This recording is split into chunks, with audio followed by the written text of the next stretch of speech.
HIMS Education, the way to excellence. Hello and welcome to Hims education the way to excellence.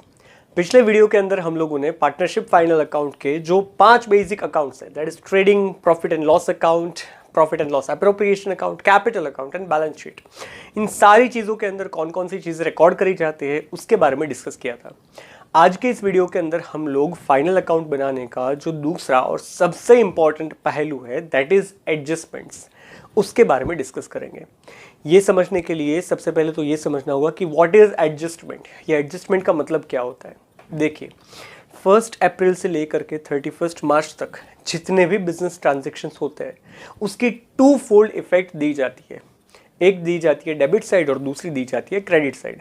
That is firstly it is recorded on journal के अंदर जितने accounting बनते हैं उस दोनों side के जो लेजर अकाउंट्स है उसकी पोस्टिंग करी जाती है लेजर बुक के अंदर।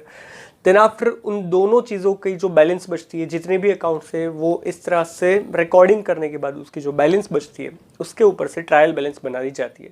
इसका मतलब ये हुआ कि ट्रायल बैलेंस के अंदर जितने भी कंपोनेंट है वो सारे कंपोनेंट्स को दोनों साइड, डेबिट साइड और क्रेडिट साइड, लिख लिया गया है, उसकी अकाउंट को बंद किया गया है और उसके बाद उसको ट्रायल बैलेंस में लिखा गया है।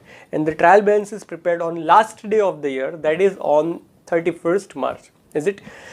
तो अब 31 मार्च को ट्रायल बैलेंस बनाने के बाद अगर कोई एडजस्टमेंट्स इनकर हो रहा है, इज इट, यानी कि 31 मार्च को हमने ट्रायल बैलेंस बना ली और बनाने के बाद हमको पता चला कि 20,000 रुपीज़ का जो परचेस था वो रिकॉर्ड करना रह गया, इज इट।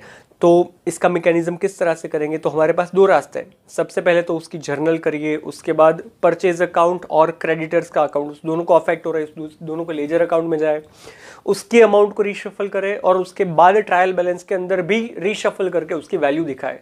ये सबसे पहली चीज़। लेकिन it is the long process. ये प्रोसेस के अंदर बहुत कॉम्प्लिकेशंस है, ठीक है।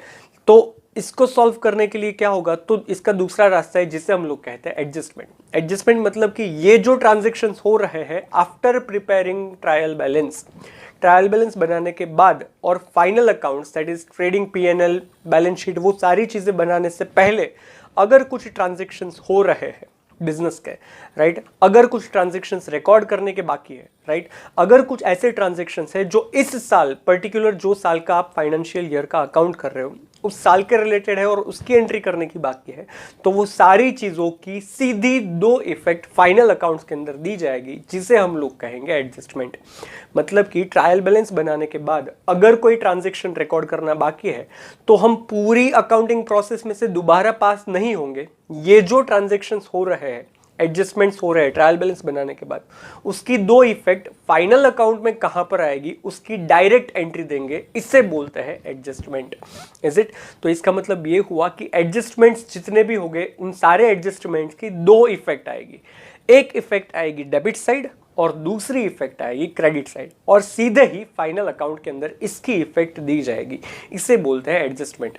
मतलब कि जब कभी भी आप प्रोप्राइटरशिप फर्म का, पार्टनरशिप फर्म का या कंपनी का फाइनल अकाउंट का क्वेश्चन सॉल्व कर रहे हो, तभी आपके पास 2 चीज़ें होंगी। सबसे पहली चीज़ ट्रायल बैलेंस, जो पूरे साल अकाउंटिंग प्रोसेस में से निकल करके जो कुछ भी आ रहा है वो ट्रायल बैलेंस, और ट्रायल बैलेंस ईयर के एंड में लास्ट डे पे बनाई जाती है। उसके बाद अगर कोई ट्रांजैक्शन हो रहा है तो उसको डायरेक्टली फाइनल अकाउंट में रिकॉर्ड किया जाएगा, जिसे हम लोग कहेंगे एडजस्टमेंट्स। तो ये दोनों चीज़ों की इफेक्ट आपको फाइनल अकाउंट के अंदर देनी है। ट्रायल बैलेंस के जो कंपोनेंट होंगे वो फाइनल अकाउंट के अंदर रिस्पेक्टिव साइड पे एक ही जगह पर आएंगे, लेकिन जितने भी एडजस्टमेंट्स होंगे उसकी 2 फोल्ड इफेक्ट आएगी, उसकी 2 इफेक्ट आएगी फाइनल अकाउंट के अंदर, because this are still to be recorded. वो अभी तक रिकॉर्ड नहीं किए और हमें 2 साइड रिकॉर्ड करने होंगे, that is 1 on debit side and 1 on credit side in final account, is it. तो ये सारे होते हैं एडजस्टमेंट। तो वैसे तो बहुत सारे एडजस्टमेंट्स है, देयर आर इनफाइनाइट एडजस्टमेंट्स। अगर कोई अकाउंट का कोई मास्टर है जिसको अकाउंट का बहुत डीप नॉलेज है तो वो किसी भी तरह का एडजस्टमेंट बना सकता है। लेकिन so far as the examinations are concerned, उसमें कुछ एडजस्टमेंट्स बहुत कॉमन एग्जाम्स में पूछे जाते हैं, तो उस एडजस्टमेंट्स के बारे में हम लोग डिस्कस करेंगे। तो चलिए, let's understand few of the adjustments slowly and steadily, और इस एस्पेक्ट को बहुत ही आराम से क्रैक करने की कोशिश करते हैं। चलिए, इस एडजस्टमेंट को समझने से पहले आपके पास 2 रास्ते हैं। सबसे पहला रास्ता कि यहाँ पर जितने भी एडजस्टमेंट्स डिस्कस हो आप उसको क्रेम कर लें, आप उसको रट लें और फिर एग्जाम्स में उसकी एप्लीकेबिलिटी करें। और या तो फिर दूसरा रास्ता, इस सारे एडजस्टमेंट के बेसिक मैकेनिज्म को समझें, इज इट, कि जिसकी वजह से आप उसके लॉजिक को समझ पाओ और लॉजिक को समझने के बाद कुछ भी याद रखना ना पड़े, आपको सीधे ही उसकी इफेक्ट फाइनल अकाउंट्स के अंदर किस तरह से देनी है वो समझ में आ जाए। क्योंकि आप हिम्स एजुकेशन के साथ पढ़ रहे हैं, आपको वो चीज़ रट्टा मारने की ज़रूरत नहीं है। हम इस चीज़ को बड़े ही आराम से और बड़े ही सिंप्लीफाइड मैनर्स में से सीखने की कोशिश करेंगे। कोई भी स्टूडेंट है जो अकाउंट्स पढ़ रहा है उसके लिए बहुत ही अहम चैप्टर है, ये है फाइनल अकाउंट। हर एक स्टूडेंट की ये विश रहती है कि जब वो कोई फाइनल अकाउंट का क्वेश्चन सॉल्व करे तो उसकी बैलेंस शीट का जो टोटल है वो सही तरीके से दोनों साइड का टोटल टैली हो जाए। लेकिन ऐसा नहीं हो पाता। क्यों नहीं होता? क्योंकि उसको उसके बेसिक एस्पेक्ट्स के बारे में पता नहीं होता। चलिए अभी हम लोग एडजस्टमेंट के ग्रास रूट को समझने की कोशिश करते हैं। आपको कुछ रूल्स याद रखने होंगे जो मैं आपको यहाँ से आज बताने जा रहा हूँ। सबसे पहला रूल, हर एक एडजस्टमेंट की दो इफेक्ट आएगी, इज इट। एक इफेक्ट आएगी डेबिट साइड और दूसरी इफेक्ट आएगी क्रेडिट साइड। आई रिपीट, दो इफेक्ट्स आएगी सेम अमाउंट के साथ, एक आएगी डेबिट साइड और दूसरी आएगी क्रेडिट साइड, ठीक है। अभी जब आप लोग पार्टनरशिप फाइनल अकाउंट बनाते हो तो आपको समझना होगा कि आपके पास डेबिट साइड कितनी है। चलिए देखते हैं। सबसे पहला बनाते हैं हम लोग ट्रेडिंग अकाउंट। तो सबसे पहली बन गई ट्रेडिंग अकाउंट में डेबिट साइड, इज इट। दूसरा बनाते हैं हम लोग प्रॉफिट एंड लॉस अकाउंट, तो दूसरी बन गई प्रॉफिट एंड लॉस अकाउंट की डेबिट साइड, इज इट। तीसरा हम लोग बनाते हैं profit and loss appropriation account, तो profit and loss appropriation account की डेबिट साइड हो गई। चौथा हम लोग बनाते हैं capital account and current account. If fix capital method is there तो करंट अकाउंट भी बनाया जाएगा। तो कैपिटल या करंट अकाउंट की डेबिट बैलेंस हो गई, डेबिट साइड हो गई। और पांचवी हम लोग बनाते हैं बैलेंस शीट। तो बैलेंस शीट के अंदर भी दो साइड्स होती है, एक होती है लायबिलिटी साइड और दूसरी होती है एसेट साइड। उसमें से एसेट की डेबिट बैलेंस होती है, तो एसेट साइड हमारे लिए डेबिट साइड बन गई। तो कुल मिला के जब हम लोग फाइनल अकाउंट्स बनाते हैं तो हमारे पास 5 ऐसी जगह पर है जो डेबिट साइड है, that is trading account debit side, profit and loss debit side, profit and loss appropriation debit side, capital account debit side, current account debit side and balance sheet asset side, is it. और इसी तरह से जिस तरह की ये debit side है उसी तरह से हमारे पास 5 क्रेडिट साइड है। ट्रेडिंग अकाउंट की credit side, profit and loss की credit side, profit and loss appropriation credit side, capital account credit side और बैलेंस शीट में जो क्रेडिट साइड है वो है लायबिलिटी साइड। ध्यान रखना, बैलेंस शीट में दोनों चीज़ें रिवर्स हो जाएगी। कोई भी अकाउंट आप बनाओगे तो उसमें डेबिट साइड आपके लिए लेफ्ट साइड आएगा और क्रेडिट साइड राइट साइड आता है। लेकिन जब बैलेंस शीट बनाते हैं, राइट, तो बैलेंस शीट में राइट साइड एसेट लिखी जाती है। तो एसेट की कॉलम आपके लिए डेबिट की बैलेंस है और लायबिलिटीज की कॉलम वो आपके लिए बन जाएगी क्रेडिट की बैलेंस, इज इट। तो ये पांचों चीज़ें हमने समझी और हमने ये समझा कि कोई भी एडजस्टमेंट दो जगह पर आता है, एक डेबिट साइड और दूसरा क्रेडिट साइड। एक इफेक्ट इस पांचों डेबिट में से किसी एक जगह पर आएगी और दूसरी इफेक्ट इस पांचों क्रेडिट साइड की इफेक्ट में से किसी दूसरी जगह पर आएगी। ये चीज़ आपको अपने दिमाग में अच्छे से बिठानी है, इज इट। तो ये था एडजस्टमेंट का रूल नंबर 1 कि हर एक एस्पेक्ट की दो इफेक्ट आती है। One is on debit side, that is from either of this 5 sides, and second is on credit side, that is from either of this 5 sides. अभी एडजस्टमेंट का दूसरा रूल जो हमें अच्छे से समझना है, अगर मुझे कोई चीज़ डेबिट साइड लिखनी है, सपोज मुझे कोई एडजस्टमेंट की इफेक्ट ट्रेडिंग अकाउंट में डेबिट साइड लिखनी है, तो मैं किस तरह से लिखूंगा? सबसे पहले तो डायरेक्ट मेथड में सीधे ही ट्रेडिंग अकाउंट में डेबिट साइड लिख सकता हूँ, या फिर अगर कोई कंपोनेंट ट्रेडिंग अकाउंट में मैं क्रेडिट साइड लिख रहा हूँ लेकिन वो किसी फिगर में से डिडक्ट कर रहा हूँ, राइट। से फॉर एग्जाम्पल ट्रेडिंग अकाउंट में क्रेडिट साइड हम लोग लिखते हैं सेल्स, लेकिन सेल्स रिटर्न जो है वो ट्रेडिंग अकाउंट के क्रेडिट साइड सेल्स की फिगर में से माइनस करते हैं। अब सेल्स में से जो माइनस किया हमने क्रेडिट साइड लिया, ये माइनस किया, इसका मतलब क्या हुआ कि लिखा है हमने क्रेडिट साइड लेकिन वो इफेक्ट हमने डेबिट साइड दी है, ऐसा समझा जाएगा।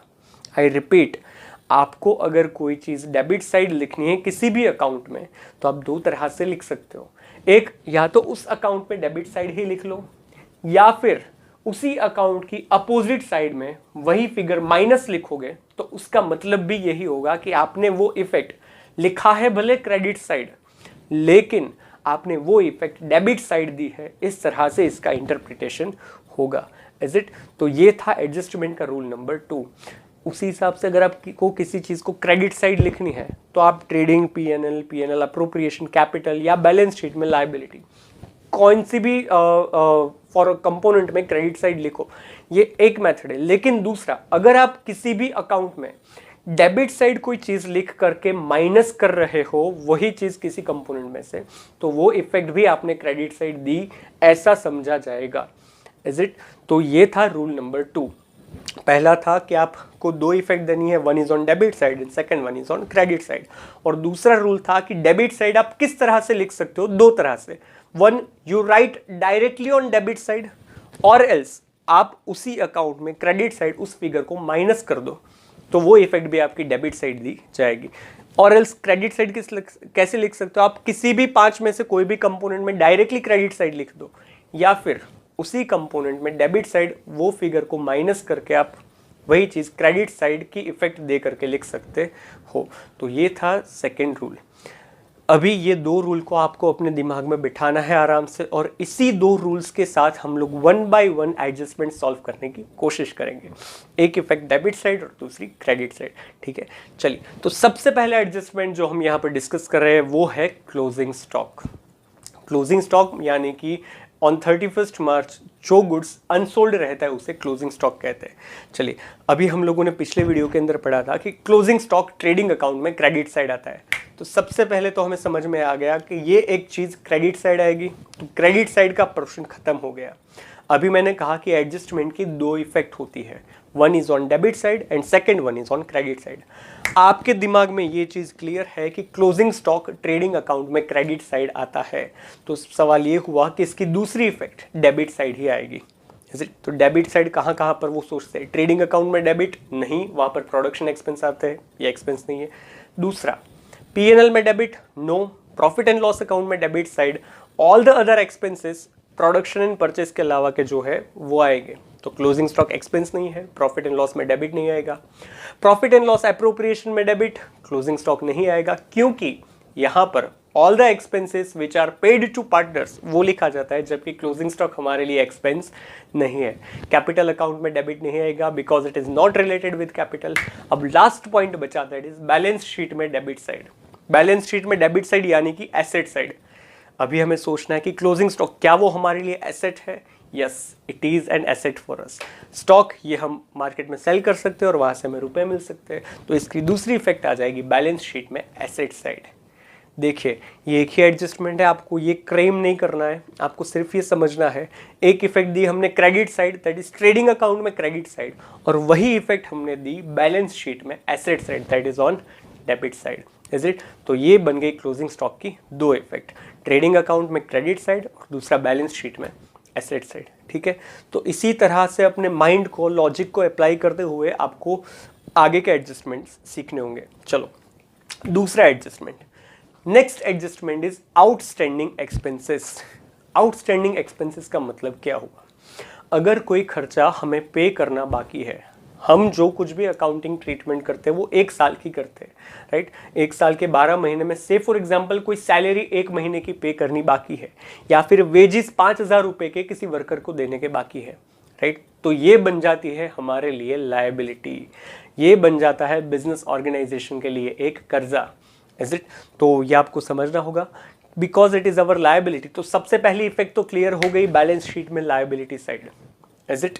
बैलेंस शीट में लायबिलिटी साइड यानी कि क्रेडिट साइड, पहली इफेक्ट क्लियर हो गई। अगर आपको दूसरी इफेक्ट समझ में नहीं आती है तो भी आपको यह समझना होगा कि दूसरी इफेक्ट हमेशा से ही डेबिट साइड ही आएगी। क्यों डेबिट साइड आएगी? क्योंकि पहली इफेक्ट हम लोगों ने लायबिलिटी साइड यानी कि क्रेडिट साइड लिख दी है, और एडजस्टमेंट की 2 इफेक्ट आती है, one is on debit side, second one is on credit side. यहाँ पर हमने क्रेडिट साइड लिख दिया, राइट? तो दूसरी इफेक्ट ऑब्वियसली कहाँ पर आएगी? Debit side. चलिए, अभी हमको सोचना होगा डेबिट कौन कौन सी साइड है। हमारे पास है ट्रेडिंग अकाउंट में डेबिट साइड आ सकती है, ऑब्वियसली आ सकती है। क्यों? क्योंकि इट इज आउटस्टैंडिंग एक्सपेंस, और जैसे कि हमको पता है कि एक्सपेंसेस सिर्फ दो जगह पर आते हैं, एक ट्रेडिंग अकाउंट में डेबिट साइड और दूसरा प्रॉफिट एंड लॉस अकाउंट में डेबिट साइड, राइट। तो आउटस्टैंडिंग एक्सपेंसेस की दूसरी इफेक्ट या तो ट्रेडिंग अकाउंट में डेबिट साइड आएगी या तो फिर प्रॉफिट एंड लॉस अकाउंट के अंदर डेबिट साइड आएगी। ऐसा क्यों हुआ? अगर वो जो आउटस्टैंडिंग एक्सपेंस है अगर वो प्रोडक्शन या परचेज रिलेटेड है, like wages, carriage inward, railway freight, जो ट्रेडिंग अकाउंट में आते हैं, अगर वो आउटस्टैंडिंग एक्सपेंसेस है तो ट्रेडिंग अकाउंट में डेबिट साइड आएगा। और वही एक्सपेंस अगर एडमिनिस्ट्रेटिव एक्सपेंस है, सेलिंग डिस्ट्रीब्यूशन एक्सपेंस है, say for example advertisement expense 5,000 रुपये का चुकाने का बाकी है, आउटस्टैंडिंग एडवर्टाइजमेंट एक्सपेंस इज ₹5,000, तो उसकी दूसरी इफेक्ट आएगी प्रॉफिट एंड लॉस अकाउंट में डेबिट साइड। Is it? तो आउटस्टैंडिंग एक्सपेंस की दो इफेक्ट बन गई। सबसे पहला तो ये माइंड में क्लियर हो गया कि कोई खर्चा हमें देना बाकी है, चुकाने का बाकी है, तो इट इज बट ऑब्वियस ये हमारे लिए एक लायबिलिटी है, ये एक कर्जा है। तो पहली इफेक्ट तो आ गई बैलेंस शीट में लायबिलिटी साइड, और दूसरी इफेक्ट आ जाएगी ट्रेडिंग या प्रॉफिट एंड लॉस अकाउंट के अंदर डेबिट साइड। जो एक्सपेंस है उसके अंदर उसकी वैल्यू प्लस होगी। से फॉर एग्जांपल वेजेस आउटस्टैंडिंग है तो वेजेस की जो वैल्यू ट्रायल बैलेंस में दी है उसमें आउटस्टैंडिंग वेजेस प्लस होंगे, और एल्स एडवर्टाइजमेंट एक्सपेंस है तो वो प्रॉफिट एंड लॉस अकाउंट में डेबिट साइड आएगा, उसकी वैल्यू जो ट्रायल बैलेंस में दी है उसके अंदर आउटस्टैंडिंग एडवर्टाइजमेंट एक्सपेंस प्लस होगा। So one effect is given on debit side and second one effect is given on credit side. याद रखिए, आपके सामने कोई भी एडजस्टमेंट हो, आपको सिर्फ ये दो रूल ही पकड़ करके रखने हैं कि एक, आपको इस पांचों में से किसी भी अकाउंट के अंदर डेबिट साइड इफेक्ट लिखनी है, और दूसरी इफेक्ट इस पांचों में से किसी भी अकाउंट के अंदर क्रेडिट साइड इफेक्ट लिखनी है। अगर आप हर एक एडजस्टमेंट में ये कर पाए और ट्रायल बैलेंस के सारे कंपोनेंट्स को सही जगह पर पोस्ट किया तो आपकी बैलेंस शीट का टोटल डेफिनेटली फर्स्ट शॉट में क्रैक हो सकता है। Is it? इसी रूल्स को अपने दिमाग में याद रख के हम लोग आगे बढ़ते हैं। थर्ड क्वेश्चन, जैसे कोई एक्सपेंस आउटस्टैंडिंग है उसी तरह से कोई एक्सपेंस प्री पेड एक्सपेंस भी हो सकता है। से फॉर एग्जांपल मुझे सैलरी पे करनी थी 12 महीने की 12,000 रुपये, उसके बजाय मैंने 13,000 रुपये पे कर दिया, 1,000 रुपया एडवांस में पे कर दिया। Is it? अब देखिए, जैसे कि ये एडवांस में पे किया हुआ एक्सपेंस है, it is a pre paid expense. हम जो अकाउंटिंग ट्रीटमेंट करते हैं वो 1 साल की करते हैं, 12 महीने की करते हैं। तो अगर हमने सैलरी पे कर दी है 13 महीने की, दैट इज 13,000 रुपीज़, तो हमें इस अकाउंटिंग ईयर के लिए उसमें से 1,000 रुपये को माइनस करके बाहर लिखना होगा, that is 12,000 rupees. So prepaid expense, हम से फॉर एग्जांपल अगर प्रीपेड एक्सपेंस ट्रेडिंग अकाउंट का है, सपोज वेजेस को एडवांस में पे किया है तो उसकी इफेक्ट आएगी ट्रेडिंग अकाउंट में डेबिट साइड, या फिर सैलरी को हमने एडवांस में पे किया है तो उसकी इफेक्ट आएगी प्रॉफिट एंड लॉस अकाउंट के अंदर डेबिट साइड। लेकिन आउटस्टैंडिंग एक्सपेंस जिस तरह से एक्सपेंसेस में प्लस होते हैं, प्रीपेड एक्सपेंस उसी तरह से एक्सपेंसेस में से माइनस होंगे। मतलब कि अगर प्रीपेड वेजेस है तो ट्रायल बैलेंस में जो वेजेस की अमाउंट दी है, राइट, उसमें से ये प्रीपेड वेजेस की जो वैल्यू है वो माइनस होगी ट्रेडिंग अकाउंट में डेबिट साइड। वेजेस में से हम लोग प्रीपेड वेजेस माइनस करेंगे। या फिर अगर प्रीपेड सैलरी है तो ट्रायल बैलेंस की जो सैलरी की वैल्यू होगी, दैट इज से फॉर एग्जांपल 13,000 रुपीज़, उसमें से 1,000 रुपये का जो प्रीपेड सैलरी है वो हम लोग माइनस करेंगे। So salary profit and loss account debit side, उसमें से prepaid salary ₹1,000 we will deduct, और उसके बाद जो वैल्यू आएगी हम लोग बाहर के कॉलम में लिखेंगे, दैट इज ₹12,000। तो सबसे पहली इफेक्ट तो हमने समझ ली कि ट्रेडिंग अकाउंट या प्रॉफिट एंड लॉस अकाउंट, दोनों में से किसी एक अकाउंट के अंदर डेबिट साइड हम लोग इस कंपोनेंट को माइनस करेंगे। आई रिपीट, दोनों अकाउंट में से किसी एक अकाउंट में हम लोग इस कंपोनेंट को माइनस करेंगे। Is it? डेबिट साइड हमने माइनस किया, इसका मतलब क्या हुआ कि ये इफेक्ट हम लोगों ने क्रेडिट साइड दी है। जैसे मैंने आपको समझाया कि आप दो तरह से किसी चीज को लिख सकते हो, one you either record on credit side, और डेबिट साइड किसी कंपोनेंट को माइनस करते हो तो उसका मतलब भी ये हुआ कि आपने इस इफेक्ट को क्रेडिट साइड दिया है। ठीक है?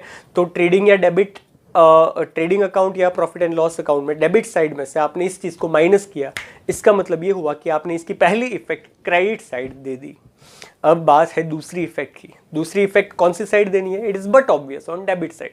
चलिए, तो डेबिट साइड कौन कौन सी है हमारे पास? ट्रेडिंग या पीएनएल तो आएंगे नहीं, प्रॉफिट एंड लॉस एप्रोप्रिएशन और कैपिटल अकाउंट नहीं आएंगे because it is related with partners. अभी एक ही बचा हमारे पास, that is balance sheet. Balance sheet में डेबिट साइड कौन सी है, that is asset side. Now think, prepaid expense क्या हमारे लिए एसेट है? यस, हमारे लिए ये एसेट है। किस तरह से? हम सभी लोग मोबाइल यूज़ करते हैं, उसमें प्रीपेड कार्ड आता है, राइट? तो प्रीपेड कार्ड में से फॉर एग्जांपल हम लोग 600 रुपये का रिचार्ज कराते हैं, उसकी वैलिडिटी 3 महीने तक की होती है, से फॉर एग्जांपल। तो इसका मतलब क्या हुआ कि हमने 600 रुपीज़ का एक्सपेंस एडवांस में पे कर दिया, और इस एक्सपेंस का बेनिफिट हमको आगे आने वाले 3 महीनों तक कॉन्स्टेंटली मिलता रहेगा। सो जब तक ये वैलिडिटी ख़त्म नहीं हो जाती तब तक हम लोग इस 600 रुपीज़ को बड़े ही अच्छे से यूज़ कर सकते हैं। It is our asset.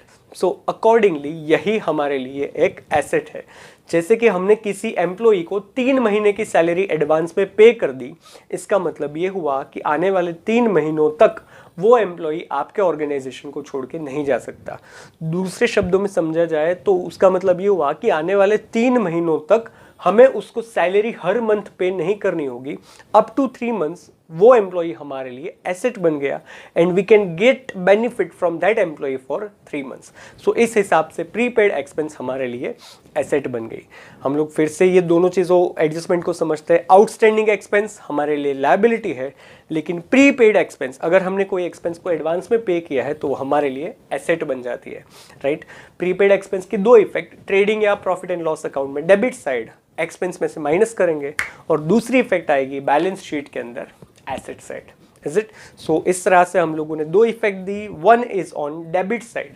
Debit side किस तरह से दी, that is on asset side. और दूसरी इफेक्ट क्रेडिट साइड, वो कैसे दी? तो ट्रेडिंग या पीएनएल में डेबिट साइड में से उस फिगर को माइनस किया, इसका मतलब ये हुआ कि हमने उसको क्रेडिट इफेक्ट दी है। Is it? तो पहला देखा क्लोजिंग स्टॉक, दूसरा देखा आउटस्टैंडिंग एक्सपेंस, तीसरा एडजस्टमेंट हम लोगों ने देखा प्रीपेड एक्सपेंस। Is it? चलिए आगे देख ले। Fourth one is outstanding income, मतलब कि कोई इनकम मिलने की बाकी है। अगर आपका दिमाग अकाउंट्स के अंदर अच्छे से चल रहा है तो आपको सीधे से समझ में आएगा कि अगर कोई इनकम हमको मिलने की बाकी है तो हमारे लिए एसेट है। क्यों एसेट है? क्योंकि वो आज नहीं तो कल हमको डेफिनेटली मिलने वाली है। तो इसकी फर्स्ट इफेक्ट तो आ जाएगी बैलेंस शीट में asset side. Is it? Asset side यानी कि डेबिट साइड। डेबिट साइड का कंपोनेंट क्लियर हो गया। अब दूसरी इफेक्ट कहाँ पर आएगी? That is on credit side. Credit side कहाँ पर है हमारे पास? Trading, PNL appropriation and balance sheet, right? तो इन सारी चीज़ों में देखा जाए तो एडजस्टमेंट क्या था? एडजस्टमेंट था आउटस्टैंडिंग इनकम। इनकम कहाँ पर आती है? एक आती है ट्रेडिंग अकाउंट में और दूसरी आती है प्रॉफिट एंड लॉस अकाउंट में। ट्रेडिंग अकाउंट में आती है, उसे कहते हैं सेल्स। यहाँ पर सेल्स की तो बात नहीं है, तो दूसरी इफेक्ट बट ऑब्वियस है, प्रॉफिट एंड लॉस अकाउंट के अंदर क्रेडिट साइड आएगी। जो कोई भी इनकम होगी, से फॉर एग्जांपल कमीशन मिलने का बाकी है तो ट्रायल बैलेंस में से कमीशन की वैल्यू लेनी है, उसके अंदर ये आउटस्टैंडिंग कमीशन प्लस होगा, राइट? अगर रेंट मिलने का बाकी है तो ट्रायल बैलेंस में से रेंट की वैल्यू लेनी है, और प्रॉफिट एंड लॉस अकाउंट में क्रेडिट साइड ये आउटस्टैंडिंग रेंट की वैल्यू प्लस होगी। Is it? तो आउटस्टैंडिंग इनकम की 2 इफेक्ट आ जाएगी। एक आएगी बैलेंस शीट के अंदर asset side, that is debit side, और दूसरी इफेक्ट आएगी प्रॉफिट एंड लॉस अकाउंट के अंदर credit side, that is added into respective income. Is it? चलिए अभी इसी चीज़ का अपोजिट क्या है? That is pre received income. मतलब कोई इनकम अगर हमको एडवांस में मिल गई है, देखिए तो आउटस्टैंडिंग इनकम का अपोजिट हो जाएगा प्री रिसीव्ड इनकम। जैसे कि हमने आउटस्टैंडिंग इनकम में प्लस किया था और बैलेंस शीट में एसेट साइड लिखा था, राइट? तो इसी चीज़ का अपोजिट हो जाएगा pre received income. Pre received income हम प्रॉफिट एंड लॉस अकाउंट में क्रेडिट साइड इनकम में से माइनस करेंगे। आई रिपीट, हमने प्रॉफिट एंड लॉस अकाउंट में क्रेडिट साइड इनकम में से माइनस किया, हमने क्रेडिट साइड में से माइनस किया, लिखा है हमने क्रेडिट साइड, लेकिन ये इफेक्ट कौन सी साइड दी है? हमने डेबिट साइड दी है। Is it? यहाँ से हमने माइनस किया है इसलिए। तो एक इफेक्ट दे दी हम लोगों ने प्रॉफिट एंड लॉस अकाउंट के अंदर डेबिट साइड, क्रेडिट साइड लिखा लेकिन डेबिट साइड इफेक्ट हमने दे दी। और इसकी दूसरी इफेक्ट आ जाएगी बैलेंस शीट के अंदर liability side, that is on credit side. Is it? तो आउटस्टैंडिंग इनकम का अपोजिट हो गया pre received income. Pre received income की 2 इफेक्ट आएगी। प्रॉफिट एंड लॉस अकाउंट में क्रेडिट साइड इनकम में से माइनस करेंगे, और दूसरी इफेक्ट आएगी बैलेंस शीट के अंदर liability side, that is credit side. तो चलिए यहाँ पर हम लोग 2 रूल याद रखेंगे। अगर आउटस्टैंडिंग है, कोई आउटस्टैंडिंग एक्सपेंस है या आउटस्टैंडिंग इनकम है, तो अगर आउटस्टैंडिंग है तो एक्सपेंस या इनकम में प्लस होगा, राइट?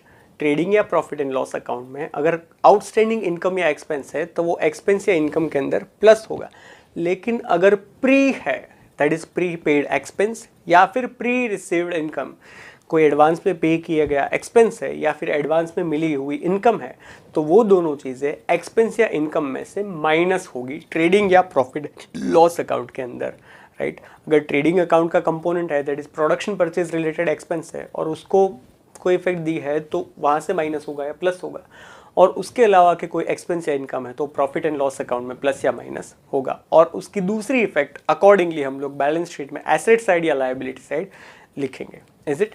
देखिए जो चार कंपोनेंट है, outstanding expense, prepaid expense, outstanding income, pre received income, ये चारों एक दूसरे के अपोजिट है। इसमें से अगर किसी एक चीज को भी आपने याद रख लिया तो उसकी अपोजिट एंट्री दूसरी चीज में आएगी। से for example outstanding expense, right, ये आ रहा है ट्रेडिंग या पीएनएल में डेबिट साइड और बैलेंस शीट में लायबिलिटी साइड, तो इसका अपोजिट बन जाएगा आउटस्टैंडिंग इनकम। आउटस्टैंडिंग इनकम आ रहा है प्रॉफिट एंड लॉस अकाउंट में क्रेडिट साइड और बैलेंस शीट में एसेट साइड, और इसी तरह से प्रीपेड एक्सपेंस और प्री रिसीव्ड इनकम भी एक दूसरे के अपोजिट है। चलिए, तो ये 5 एडजस्टमेंट हो गए। नेक्स्ट एडजस्टमेंट के बारे में बात करता है that is depreciation on asset. ठीक है, अभी जैसे आप 11th में पढ़े थे, डेप्रिसिएशन का मतलब होता है कि एसेट की वैल्यू के अंदर reduction along with time and usage, right. Asset है हमारे पास, फिक्स्ड एसेट्स है, उसकी वैल्यू कम हो रही है तो इट इज बट ऑब्वियस ये हमारे लिए लॉस है, और कोई भी लॉस वो प्रॉफिट एंड लॉस अकाउंट के अंदर डेबिट साइड आता है, राइट। अगर ये डेप्रिसिएशन प्रोडक्शन रिलेटेड ऑर्गेनाइजेशन की जो एसेट है उसके ऊपर लग रहा है तो वो ट्रेडिंग अकाउंट में डेबिट साइड आएगा। That is depreciation on factory plant and machinery, factory के अंदर प्रोडक्शन होता है और production related expenses trading account में डेबिट साइड आते हैं, राइट, तो वो ट्रेडिंग अकाउंट में डेबिट साइड आएगा। लेकिन अगर डेप्रिसिएशन अदर ऑफिस मशीनरी के ऊपर लग रहा है, जैसे कि फर्नीचर है, जैसे कि ऑर्गेनाइजेशन की बिल्डिंग है, इसके ऊपर डेप्रिसिएशन लग रहा है तो वो प्रॉफिट एंड लॉस अकाउंट के अंदर डेबिट साइड आएगा because it is our loss. ठीक है, तो चलिए सबसे पहली इफेक्ट हम लोगों ने दे दी ट्रेडिंग या प्रॉफिट एंड लॉस अकाउंट के अंदर debit side. Debit side clear हो गया। अब दूसरी इफेक्ट हमको देनी है क्रेडिट साइड, राइट। तो चलिए, ट्रेडिंग में क्रेडिट साइड नहीं दे सकते, प्रॉफिट एंड लॉस अकाउंट में क्रेडिट साइड नहीं दे सकते बिकॉज वहां पर इनकम आती है और ये हमारे लिए लॉस है।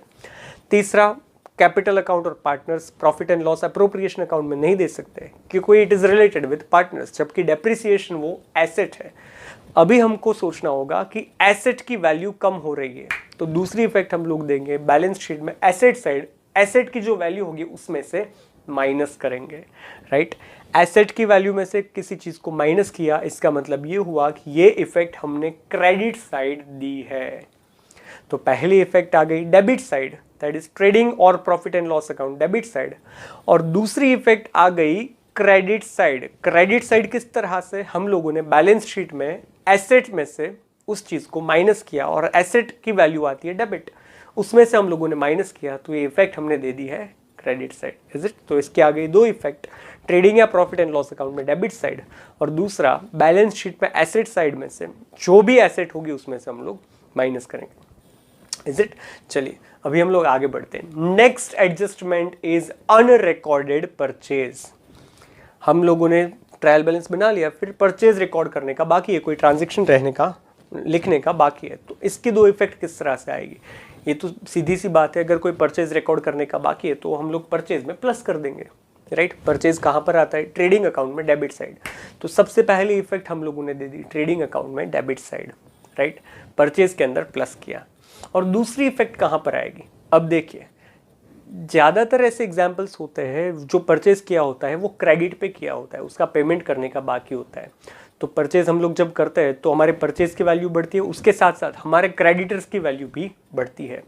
सो यहाँ पर एक और रूल आपको याद रखना होगा, दैट इज पीसी।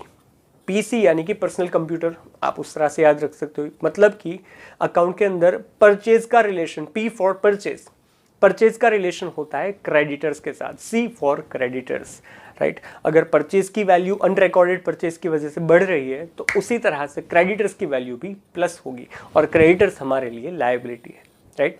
तो अनरिकॉर्डेड परचेज की दो इफेक्ट आएगी। सबसे पहली चीज, परचेज में प्लस करेंगे ट्रेडिंग अकाउंट में debit side added into purchase, और दूसरी इफेक्ट आएगी बैलेंस शीट के अंदर liability side added into creditors. Is it? चलिए नेक्स्ट हम लोग देखते हैं अनरिकॉर्डेड परचेज रिटर्न, राइट। जैसे हमको पता है कि परचेज रिटर्न की वैल्यू को हम परचेज में से माइनस करते हैं, तो सबसे पहले इफेक्ट हम लोग करेंगे ट्रेडिंग अकाउंट में डेबिट साइड परचेज में से माइनस, परचेज की जो वैल्यू है उसमें से माइनस करेंगे। और जैसा कि मैंने आपको बताया कि परचेज का रिलेशन होता है क्रेडिटर्स के साथ, आपको याद रखना है पीसी, परचेज में से अगर उस चीज़ को माइनस किया है तो क्रेडिटर्स में से भी वो चीज़ माइनस होगी, तो क्रेडिटर्स की वैल्यू में से ये परचेज रिटर्न जो अनरिकॉर्डेड है वो भी माइनस होगा। तो अनरिकॉर्डेड परचेज रिटर्न की दो इफेक्ट आ जाएगी, एक ट्रेडिंग अकाउंट में debit side deducted from purchase, और दूसरा बैलेंस शीट में liability side deducted from creditors, is it? चलिए जिस तरह से अनरिकॉर्डेड परचेज और अनरिकॉर्डेड परचेज रिटर्न है, उसी तरह से आता है अनरिकॉर्डेड सेल्स और अनरिकॉर्डेड सेल्स रिटर्न, राइट। जैसे परचेज का रिलेशन क्रेडिटर्स के साथ है, उसी तरह से सेल्स का रिलेशन डेटर्स के साथ है। आप इसको SD, that is SD card जो मोबाइल के अंदर आता है, उस तरह से याद रख सकते हो। जैसे कि अनरिकॉर्डेड सेल्स, अनरिकॉर्डेड सेल्स है तो सबसे पहली बात हम लोग सेल्स में प्लस करेंगे क्योंकि उसको रिकॉर्ड करना बाकी है।